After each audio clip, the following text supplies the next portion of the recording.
Okay, so this week, guys, we're going to go over the left hook. You're going to see a bunch of different versions of it. We'll start off here by letting one of the greatest trainers in the world tell you a little bit about the hooks. So I like to practice my left hook on the bag, and I end up, this is where I get my good, I get a good left hook, and this is where I got it from. Okay, so I just imagine an opponent in front of me. He's right there, his chin's right there. And right from that position, you see how short a left hook is. Okay, that's why I like that shot so much. If I have my choice in boxing to have a good right hand or a good left hook, I would pick the left hook because it's easier to land because it's closer to your opponent's face. Simple as that. It's just short motion. You know, the bag's here. You're not winding up, pulling back. You just, this nice short shot, bang. You turn over quickly on the chin, and when you land that short shot, good things happen. Also, we'll jump in here. This is Andre Ward against Chad Dawson. I wanted to slow this down a couple times, and even there in slow motion, it's hard to see how fast that hook is when you slow it super down here.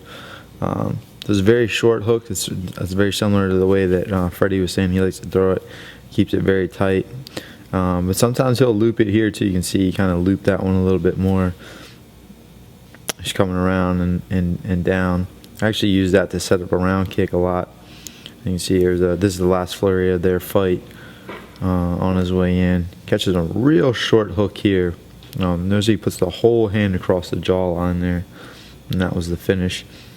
And then we'll jump into one of my other favorite boxers, Roy Jones, who's notorious for his leaping left hook. You can see it's a short hop he did there, and again another short hop. You see the shoulders rotate, and he twists into it, knocks the guy out bouncing across the ring. He's very important that Roy Jones keeps his right hand up as he throws those left hooks because he's wide open for a counter hook. That advice coming from the late great Emmanuel Stewart.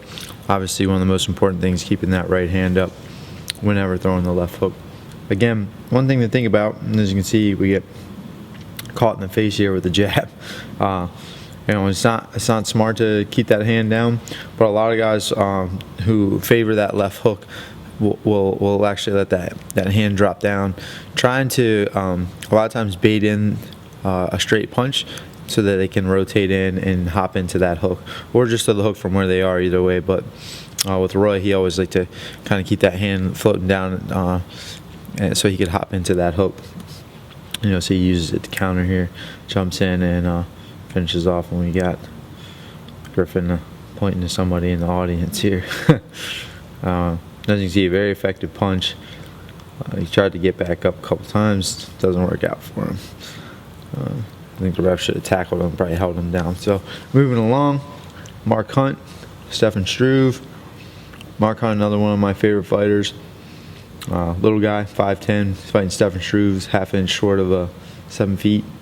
You see he's landed a bunch of big hooks already, even some short little ones on the inside. And then he'll rush his way in here and finish with that last big leaping left hook. Mark's finished quite a few people with that punch. I've been fighting for a long time. We'll watch it again here in slow motion. Nice big overhand, and we leap into the punch.